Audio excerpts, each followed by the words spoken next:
Hello everyone and welcome back to Don't Fret, the show where we explore how men can reconnect to purpose and find meaning within their lives. And in this particular episode I'm going to be interviewing with Beatrix Schmidt. Beatrix is the founder of the Sleep Deep practice. She's a professional speaker and also an author. So yes, we're going to be discussing the all-important topic of sleep, which is a topic near and dear to my heart because only recently in 2021 I've overcome 6 years of non-diagnosed insomnia. And I say non-diagnosed because it wasn't a physical condition that was stopping me, it was a psychological one with a really, really poor relationship with sleep. And what I've found is since overcoming insomnia that my connection to addictions has much lessened, particularly around food. Because I've slept better, I no longer feel the same strong pull to certain foods in order to change my state. So what I've found is I'm actually losing weight simply because I'm not drawn to those same foods. And I'm really, really excited, particularly now that that is past, as what else can I do now that I've formed good patterns around sleep. So Beatrix and I are going to be talking about the different patterns that stop us sleeping, how to overcome them so that you can sleep more soundly tonight.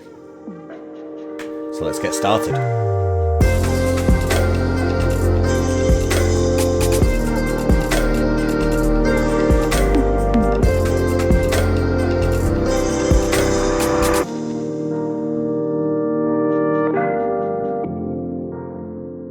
Beatrix, I'm so glad to have you, and we're going to talk about the important topic of sleep. I'm excited to have you. How are you? I'm really good, actually. Yeah? I'm really excited about it as well. I think, and we're gonna talk about it. Talk about those different type of things that obviously we had a conversation before, and I'm really excited to go there and talk about those important things rather than the more general things that everybody probably have heard about. Exactly. And I think like on that frame, one of the kind of reasons that this was so important to me was that for the past kind of 6-7 years, I've had non-diagnosed challenges with insomnia. And the reason it's non-diagnosed is because I just accepted it. I thought, oh, this is just how I'm going to live. Not being able to kind of sleep at night. And I even used to tell myself, it's like, I wish the day was like 26 or 27 hours long. Because I just felt like my body can seem to, like I want my 8 hours sleep, but I want longer awake time. Yeah, absolutely. But I thought it was, I just kind of accepted that it was going to be part of my life for so long up until only a couple of months ago when I made a big difference. So, like, I want to engage that topic to invite anybody that is even having like mild symptoms to actually kind of not accept it. Not, if you do not want that as part of your life, you do not have to accept it. And I was really, really curious, like with some of the conversations that you've been having, particularly recently around the pandemic, what is the general mentality around sleep? So that's a really great thought, actually. So not even just pandemic. So let's, I think, break the two down because Sure. there's one and there is the other. I think generally speaking, first of all, we don't really get educated about sleep. It's not part of, even school curriculum. Nobody talks about, unless we have good parenting in place and our parents are educated enough about habits and mindsets and routines and so on, that's in place. But even a lot of the clients that I worked with, their parents struggled with insomnia or sleep problems that were potentially even undiagnosed. So that's become the family culture of not sleeping well. Therefore, the kids are not able to learn some of the basics. So I think that's the first step, is we're not really educated enough about the practicalities of sleep. We might read science and we might know some of the science, but can we transfer the science into the practicalities of making it happen? And a lot of the times the answer is no. And again, one of the bits now leading to the pandemic is we are used to stress, but not the amount that we've experienced during this last year, especially, in the UK. And within my methodology, I look at the 7 areas of life, and every single area has been impacted negatively by what's been going on, which meant that it's been impacting sleep. Whereas normally, before this, maybe 2 or 3 areas out of 7 were more impacted. So we've got an entire change to our entire lifestyle, every part of it. And I think that's really changed. And interestingly, firstly, actually people improved their sleep because travel often came out, the commute came out. Yes. But then the increased stress of everything else then flipped it over to the other side, and then sleep problems started again. So this is again some of those dynamics I've seen. And I know that like in my particular circumstance, I remember because I've tried so many different things over time, like not focused things. It was like just loose and tentative things, right? But I remember kind of getting quite anxious about my sleep environment, right? So I would kind of lie awake in bed at night for hours upon hours. Sometimes it would be literally all night, and it would be, I remember like there would be days where I would genuinely try to stay awake for like 24, 36 hours just to try and I'd fight to stay awake, because just to reset my body clock to be asleep during a night. And like it created a lot of anxiety around my bedroom and my bed and my sleep environment. So I would kind of like then try and sleep on the sofa and things like that. And I'm wondering, like, has the pandemic like increased that level of anxiety that we have around our homes and our bedroom, and because it's where we're spending like all our time now? Well, yeah, I mean, there is 2 sides to that. Number one, if somebody has already struggled with sleep problems and have had tendencies of anxiety, and often, we don't talk about these things when it comes to sleep, but you have personality traits. If somebody is more likely to be more anxious or overthinking or overanalyzing, or those personality traits, they'll, as soon as you start getting stressed about sleep or anything else, that's going to go up. Whereas normally a good sleeper is not worried, anxious, overthinking, or all those kind of tendencies, because a lot of the times good sleepers unconsciously, they actually really relaxed as a person, and they don't care what happened during the day, because they go to bed and they go to sleep. So that's the flip side of it. And I think what I've seen, not just pandemic, but in terms of uncertainty of life, we have been more emotionally fragile. And again, one of the things I talk about is emotional stability. When you're able to proactively handle and manage your emotions in a way that you can remain relaxed, you're going to sleep well. But if you don't have those tools and techniques to be able to understand what's going on and why you're getting anxious and what to do about it that works with your personality type, then you're not able to put those tools and techniques in place. And just like you said, you might try all the things that's written, or you find articles or whatever, wherever you find them, but it does not mean that it works with you as a human being. Yeah. So And yeah, there's like, and I think this kind of the anxiety part is particularly interesting, and I'm starting to kind of recollect a lot of my own experiences as we're talking here, because I remember, like, because it's a little bit like a chicken and egg situation, right? It's a cyclical thing. So it's like the anxiety will mean you don't sleep well, and then you don't sleep well, which creates more anxiety, and they start to feed on each other. And I remember, like, so many times I'd have like 2 or 3 really good nights sleep on a row, and I'd be like, oh my god, like, is it finally getting good?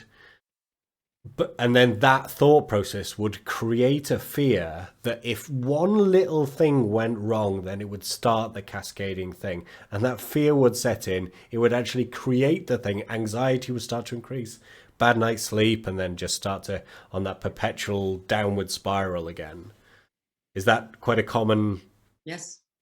Yeah. And, you know, with what I've seen, and again, a lot of the times this comes into the picture when somebody has had that longer term problem, you know, because now what you've done, or you as or anybody who's listening to this, is you collated proof when it doesn't happen.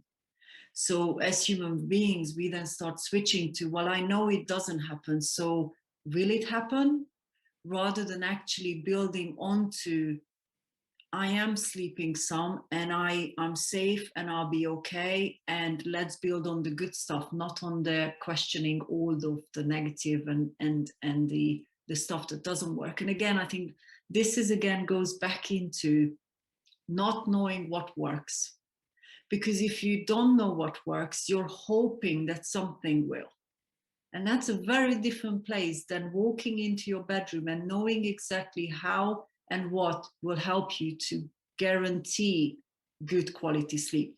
Not perfection, but good quality sleep. And I think this is where often when I work with clients who are in these kind of situations, they might have been sleeping for, let's say, 5-6 hours.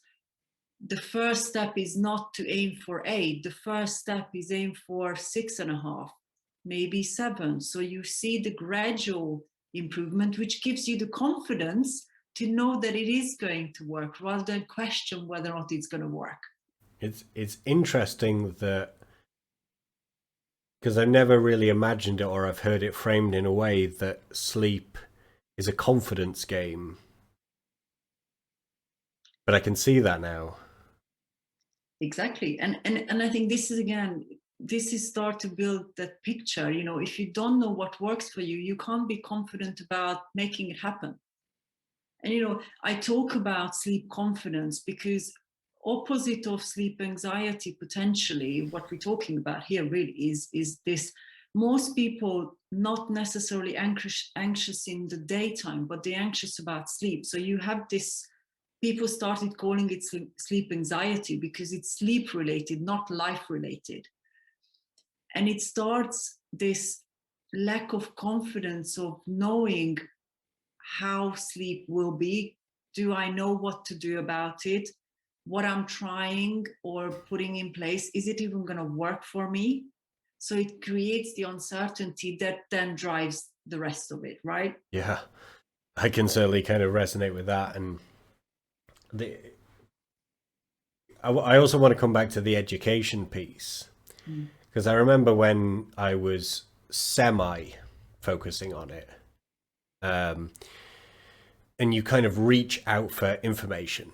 You reach out for Dr. Google, effectively, Yes. don't you? That's Absolutely. I want to read a blog on my 10 steps on how to have better sleep, please.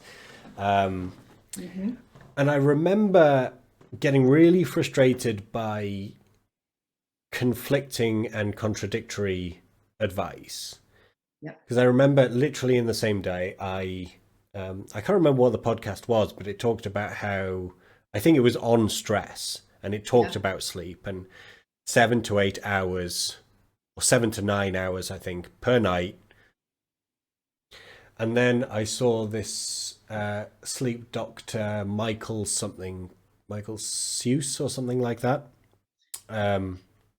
talk about how, like, it's not the length of time. You can very easily go with 5 hours if you're sleeping at the right time. And I was like, what do I do with those two completely contradicting elements? Like, Absolutely. And, you know, a lot of the time, this is exactly what happens. And it makes me sad because we're not necessarily teaching people the step number one. Step number one is you've got to assess where you're at. And like I said, you know, if somebody's sleeping 5-6 hours or less, the idea of 9 hours puts an enormous pressure on yourself. even the idea of 7 hours puts an enormous pressure, which means that already you're starting on the wrong path. If you're already pressurized by the idea of how do I even make that one happen, you already have an underlying stress around sleep.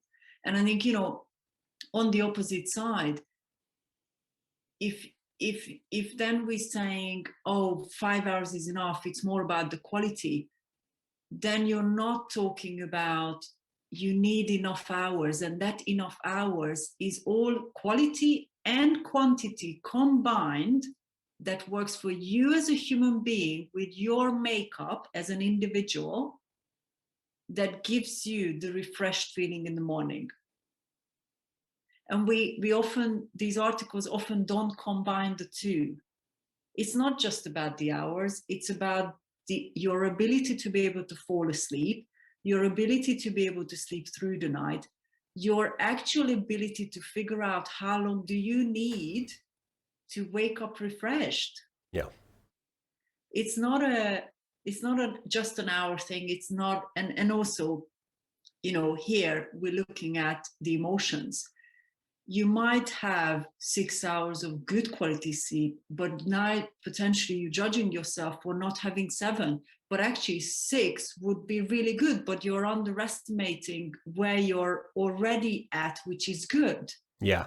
So, you've got the mindset, you've got the emotions, and you've got the physicalities. And this is, again, where I talk about the 3 angles. Tiredness comes in 3 different forms: physical, mental, and emotional. Those different types of tiredness will often require different types of sleep quality and quantity, because when you're emotional, you might need more sleep to be able to recover from that. But when you're physically tired, it's actually easier to fall asleep because you're physically tired. So again, you look at those different things. That's interesting. That's really interesting. So the 3 things again was physical, emotional, and what was the third one? Mental. And again, the mental part plays a big role now, because we're not physically working. A lot of our daytime work is mental work.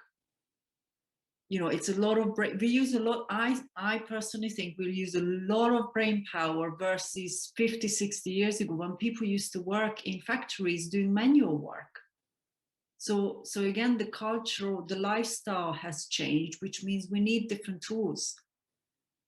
If you go to bed with a head full of thoughts and problem-solving ideas, that's a very different situation when you've been on holiday and been active and fall asleep easier because your head isn't full of the problems that you might have had during the day. Yeah.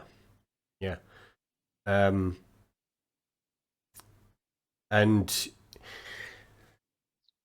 so I'm getting so many kind of nuggets as I'm kind of connecting with my own journey here, and like talking about the kind of number of hours, particularly, because what struck me was that, like, I really struggled in falling asleep.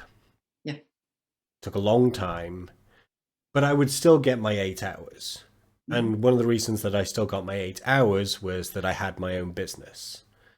So even if I was falling asleep at like 10 a.m. in the morning, I would still wake up at like 5 p.m., 6 p.m. or whatever it was, 8 hours later. And then I would just do my work. Not everybody has that. Obviously, a lot of people kind of have standard hours jobs or regular houred jobs, so they struggle to fall asleep and they don't get the 8 hours. So I'm kind of wondering, like, in your experience, is there that kind of autonomy of having a sleep schedule? Like, how does that play out in people's lives? Oh, absolutely. And this is a great one to introduce, actually, because so I'm a delegate of the World Sleep Day, which happens every year, and this year the theme is regular sleep, healthy future. Okay. Now, a lot of the times what I see is people are actually way too flexible. Oh, if I can't fall asleep at 11, it will be fine. I just wake up later. But what you kind of practically training your body and your mind to do is be random. And the exception here is if you do have an underlying medical either sleep disorder or physical problem, as in a medical disorder, because those are, physically those are going to affect you. And again, most of the time people don't even know that there are 65 different types of sleep disorders that can affect you. So again, this is where what we started is please go seek help, because you don't know what you're struggling with necessarily. It might show up as not good enough sleep, but it could be lots of different things. And I'm not here to scare, but it's important to take it seriously. But a lot of the times when I see with this sort of lifestyle insomnia / sleep problems or lifestyle related ones, is people then go into the catching up mindset. Oh, it's okay if I can't do it tonight, then I'll allow myself either at the weekend, or I sleep in, or I don't have to wake up for my alarm. So I have 3 alarms and I'll wake up, instead of 7, I'll wake up at 8:30. But actually what tends to do over time, and this is what I've seen practically with my clients, is you're untraining your brain and body to know what it's supposed to do when you're going to bed. You give the permission of, well, just let's see what happens. And I know if you're struggling with sleep problems, I know that this is probably a little bit of a, why is she saying that? But think of sleep as a training. You've got to train your body and your mind to understand what it's supposed to do practically at night. As in, I walk to my bed, that means I'm sleeping, or the other option is intimacy if you're in a relationship, but nothing else. It's not about anything else. And again, I know that most of my clients, they have a lot of these issues, but it's starting with the idea of the bed is for sleep and intimacy only, nothing else. And having that regularity is you're basically training your body and your mind to be able to feel safe, relaxed, calm in bed, committing to sleep, not just going to bed. And this is the difference. There's a difference between I'll go to bed, see what happens, or I commit to sleep. That's interesting. That is very, very interesting. And I want to come into kind of tactics at the very end, because there are definitely tactics. There are strategies that we can do. But before we do that, I want to talk about some of the impact of bad sleep, because in my journey through insomnia, so in my kind of late 20s, I ran a couple of marathons, was a very, very healthy weight, fit, healthy, started this kind of entrepreneurial journey, where all of a sudden that kind of like freedom of sleep was very different. And over that time, increased stress of having my own business and all of the kind of things that were involved in that, I basically, over the span of kind of 3-4 years, I put on about 40 pounds. So I put on a kind of a hefty chunk of weight. And I found dieting impossible. And I never connected that to sleep. I never connected dieting to sleep, because I always thought it was just like, where's my willpower gone? Like from previous years ago when I lost weight and when I was training for the marathon, when I was eating well and everything, where's all my willpower gone? And instead it would be like, oh God, I'm bored. I need to have a pizza and things like that. And then all of a sudden this year, I've kind of put focused attention on dealing with my sleep, and I'm like 80% better. Like the difference is crazy. And all of a sudden those cravings are all but gone away. Occasionally, sure, but they're all gone. And all of a sudden I'm like, oh, it was just sleep. So all of kind of these addictions that I had around like wanting to eat or consume, I don't know, rubbish content, like just, cleave through an entire Netflix series in one day type of thing. Like those things are not calling to me anymore. So do you find that a lot of your clients have negative relationships with addictive behaviors and things like that? Oh, absolutely. And I don't quite call them addictive. I call them coping mechanisms, Sure. because I often, when somebody has been struggling with sleep problems, there's a lot of labels that come into that picture. You would have noticed those as well. You know, either I'm a bad sleeper, or I struggle with insomnia, or I am an insomniac. This is one of the ones that if somebody affiliates themselves with struggling with insomnia, they don't tend to label themselves as insomniac. But it's a dangerous game to play, because you're just struggling with insomnia in this moment in time. And again, going back to how we started, you don't have to accept it. Insomnia is something, if it is insomnia, it's something you can overcome. But I think a lot of the times we judge ourselves a lot and enough. So when a client comes to me, it's not about judgment, it's actually about relaxing with, it's okay where you're at. Let's use what you've got. Let's build in some tools and techniques that help you, and let's improve it. Because again, it goes back into relaxation, right?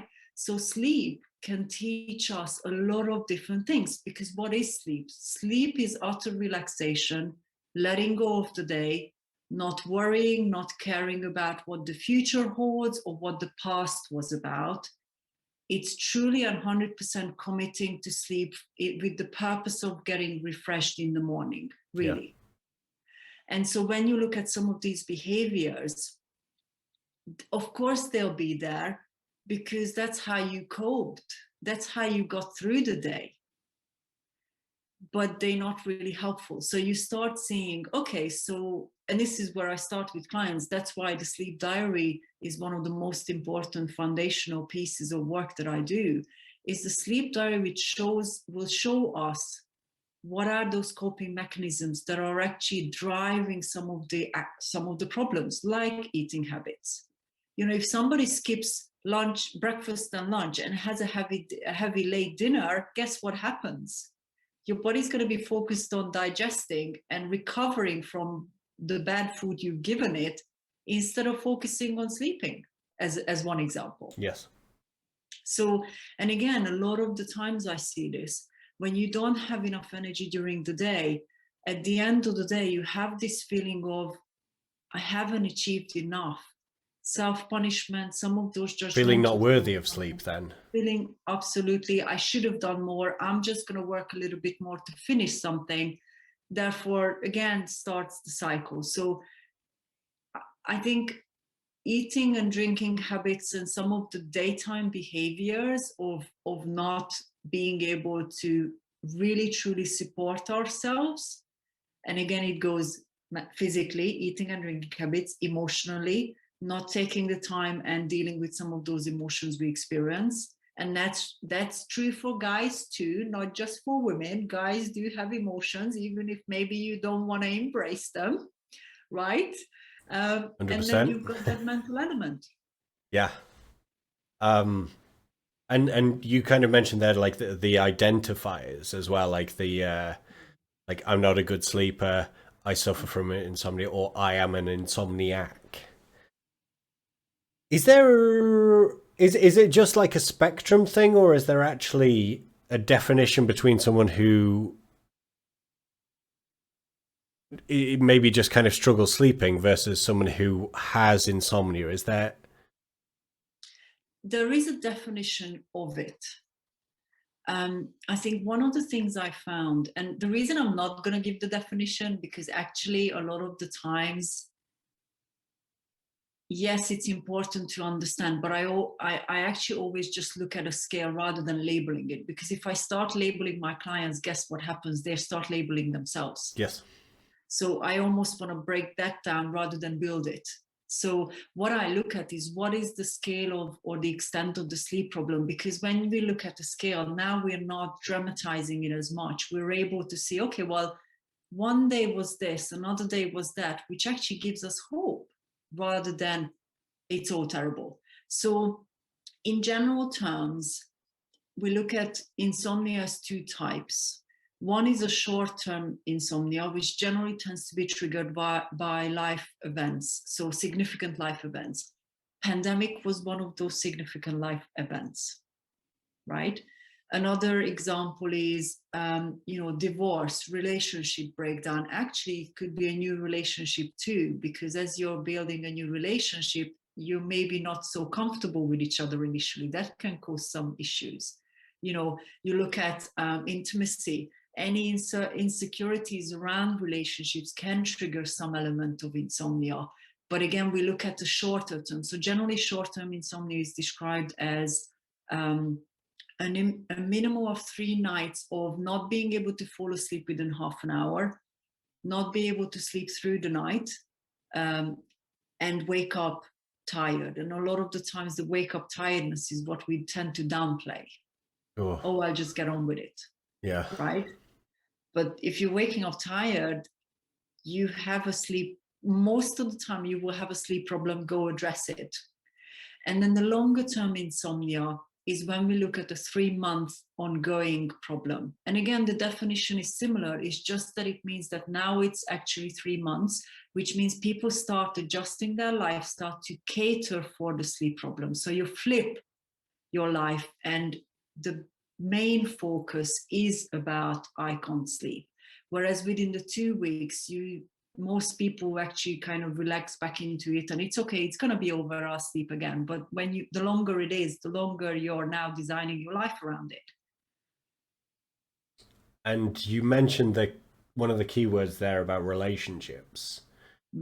And I know this was something kind of important that we really want to talk about as well. Again, sounds like a little bit of a chicken and egg thing, where a relationship could kind of cause lack of sleep, and then lack of sleep could cause friction within relationships. How do you see this play out within your clients? Are there any kind of like common threads or themes that people need to be aware of? So I think one of the first one is, actually there are 2 different ones. Let's talk about maybe established relationships, because new relationships are quite different. There's different things playing a role there. But if it's an established relationship, what we're now starting to see is people compare themselves to their partners. So if, generally speaking, if one of the side is a better sleeper and the other is not a good sleeper, then the conversation in the morning starts with, how did you sleep last night? And often it comes from the worry of the partner, worried about the person who's not sleeping. But then you creating communication that's all about sleep now. And I see this all the time, that the person who's worried about the other side, who's not sleeping well, because they're worried, they start asking those questions about sleep all the time. I'm doing this like literally. It's part of my morning connection with my partner. Is the first thing we say, like we express love, we express appreciation, we ask each other how we were feeling. We've got to check in, like, how did you sleep? Did you sleep all right? Are you feeling energetic? Are you feeling empowered? Every single morning. Yeah. And I'm just like, oh my God, like, it's so obvious as well. Now, when you've explained it, it's so obvious that the level of like increased anxiety that it could create in those circumstances. Because, again, the brain is clever. You're going to bed knowing that in the morning somebody will ask you, how did you sleep? Let alone, that's pressure. That's a pressure of, obviously you want to do better as someone who struggles. Of course you want to improve it. But now this is again communication. So again, another example is sometimes when people actually struggle with sleep problems so much that now they're worried about waking their partner up, which means they start sleeping in a different place. Or in the middle of the night when they can't sleep again, they go to the sofa and sleep there. So you're starting to build up the couple dynamic that's actually not helpful necessarily. So one of the first question I ask if the person I'm working with is in a relationship is, what the end goal? Is it that you want to sleep in the same bed, or is it that you don't? It's okay if you don't, but most of the people actually want to sleep peacefully, nice, good quality sleep with their partner in the same bed. Yeah, that's it. Yeah, that's one, because you normally associate with like relationship-based sleeping with like, does the partner snore, Yeah. and things like that, and like that's the normal go-to. You never even thought about that it could be kind of induced by conversation. Oh, absolutely. And so thank you so much for sharing that. And I want to move into, I would imagine that people are chomping at the bit to kind of get some tactics and some strategies. Yes. Um, There are lots and lots we could talk about. So, of course, this is just an opening conversation. I work with people for 3 months. There is a lot of different dynamics that we shouldn't be afraid of, but we need to understand and learn. And self-awareness is the yes. first piece. So, yeah. And more and more and more that I do this work within kind of men's mental health and men's work or whatever it is, but it doesn't just apply to men. That whole concept of trust your own experience is very much becoming a key Yeah. factor.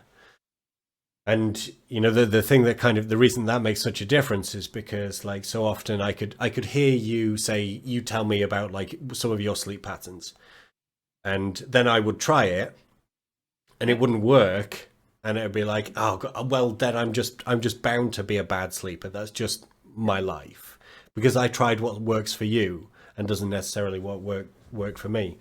And what I found did work for me, after a lot of time trying to fix my nighttime ritual around different things, including sleep masks, music, aromatherapy, like Yeah. showers before bed, and You've done it all. yeah.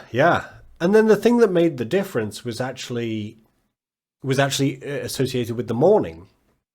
So like, and I didn't get up particularly early the first time I did it. I woke up at a fairly regular time, pushed myself a little bit to get up earlier than was maybe super comfortable. Yeah. But the first thing I did, without a shower, without anything, I just put on it was middle of winter. In fact, it was like, I think it was the 3rd of January or 2nd of January.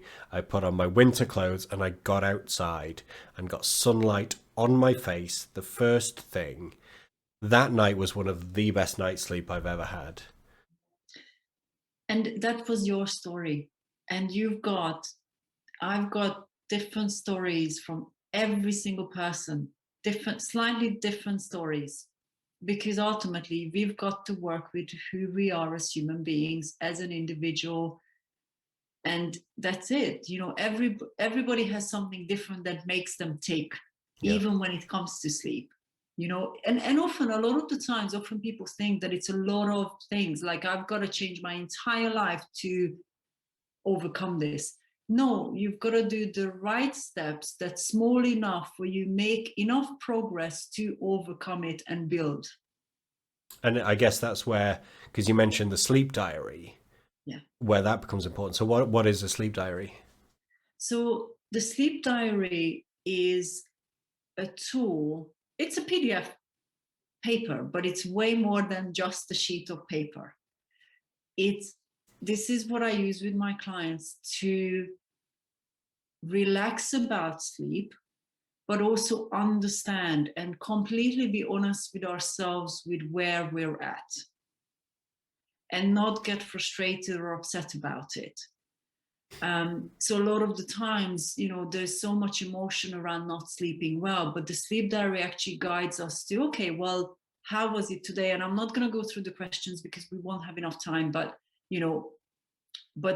I designed the sleep diary that I use that actually works on some of the things that we talked about, looking at what's not working, but looking at what is working. And I don't care how many hours of sleep you have, something will be working, but you might not know what those things are. And also the other thing as well is the sleep diary is a tool for us to actually understand, if I change something, does it negatively or positively affect my sleep? because that's the piece that often is missing. The hope is there, but the check-in isn't there. Right. You know, and again, if you put something new in place, don't just try it for one night, because your brain doesn't even know what you're doing to it yet. You've got to put something in place for long enough for the brain and the body to actually start embracing it as well, before it becomes effective. And again, this is why when I work with clients, it's a 3-month process, because it's not going to be overnight. But the idea of kind of turning 6-7 months of horrible sleep into a 3 months process that will be effective seems like a short period of time to be curious and try to implement a few things. Are there any strategies that are more maybe universal than others? I'm thinking kind of maybe like journaling and things like that. Are there any things that are kind of pretty much work across the board? Well, guess what my answer is going to be? I'm hoping not. Well, the answer is no, but obviously we want to start somewhere. Yeah. And again, you know, that's the purpose of this episode as well, is to start somewhere.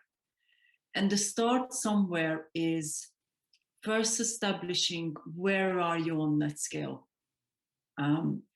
If you're sleeping less than 6 hours, at least 3 times out of any 7 nights, you've got to seek help, and especially if it's been ongoing.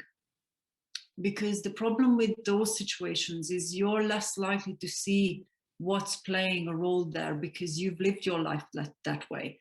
And again, some of the times when I start working with clients, I see it straight away, but they don't, because that's their normal. Yes. But I see what is the potentially possible outcome. So I see what's not normal. And this is that relationship. And, you know, I'm not trying to sell you into my work, but it's the important piece. If it's significant enough of a problem, go seek help from someone who's experienced in the field. That's one step. The other one is that, and again, you know, any of you listening to this podcast, feel free to reach out to me. I'm very happy to share the sleep diary with you, but it has to come with instructions. If you don't understand what the process of keeping a sleep diary is, you're not going to be able to make it efficient. So I'll give you an example again. I recently had a client who started, and first week of sleep diary, actually the person started putting smiley faces or sad faces on the sleep diary. Sleep diary is not about judging what you see. So we've taken out the emotional attachment to what the person was seeing on the paper. It's a curiosity piece, not a judgment piece. So again, a lot of the times when people start the sleep diary, they self-punish or judge or criticize what they see. That's not the purpose of the sleep diary. The sleep diary is to help educate yourself about what's working and what's not working. Yeah. So, you know, that piece, just because you download the sleep diary doesn't mean you can actually make it efficient for you. That makes a lot of sense. But that's where I would start. I have had clients who just through keeping a sleep diary has improved their sleep a little bit at least, because you're understanding what's going on as a human being with your own sleep. And honestly, I can, from going from one situation, so I kind of feel that I got really, really lucky in a way. I guess I've been kind of curious enough, so I didn't necessarily kind of put a lot of focused attention on it, but I got curious enough to try different things. And I found a routine that is working 80 to 90% better than it did before, which is the difference around like the then and now difference, just in terms of, you know, I'm not getting cravings. I'm not getting cravings into those coping mechanisms and addictions. My energy levels throughout the day are so much stronger. Like entering into a mental flow state on a morning was never accessible for me before. So like the difference between then and now, and I realized I got quite lucky, is just monumental. So I'm really kind of hoping that us talking about this today gives anybody listening that does have struggles around their sleep hope that there is strategies, there is ways, that this is not something that people have to accept within their lives, and they can seek help, get curious, and make changes. So what I'll do is I'll make sure that all of the links to be able to find you and your work is below or at the sides or above in the descriptions, depending on which location this happens to be watched at. My last question for you, Beatrix, then, just before we end, is what is one, and this usually catches a few people out, so if you need some thinking time here, that's totally fine. I can edit the thinking time out. What is one thing, when it comes to sleep, what is one thing that you would love to talk about but never seem to get asked? Oh, that's a really great question. And yes, you can edit the thinking. Thank you.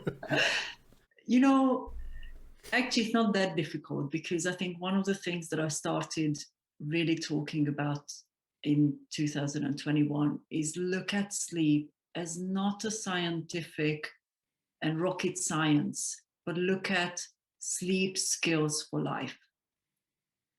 Because when you approach sleep from a real practical perspective, with the commitment to improve it, you will find the right things that work for you. But don't go in with delusion. Go in with self-awareness, because that makes a difference.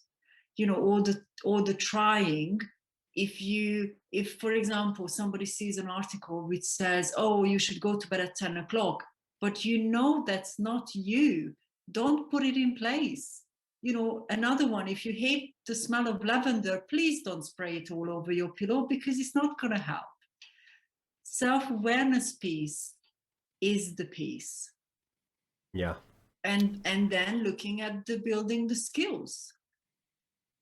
And again, I do have to say that the only exception is if it's an actual medical disorder or physical disorder. If you're taking a medication, if you've got a medical diagnosis, that can be affecting it. And when you get that treated, your sleep could improve quite quickly. So again, all of what we were talking about have been on the lifestyle side. The mentality, the behavioral, the habits. So that's probably it.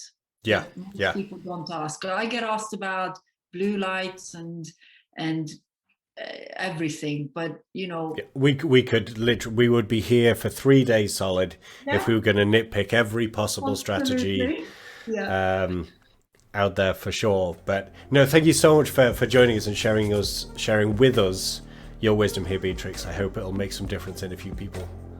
Yes, I hope so too. And if you've got questions, reach out. I do this all the time. So this is my passion and life and business. So, you know, thank you so much for having me and really asking me different questions. You know, I think it's going to help people more, and your audience more, and those of you listening. You know, don't discard what we've been talking about. Take it on board, embrace it, think about it, how it relates to you as a human being, as a person. Brilliant. Thank you. Thank you.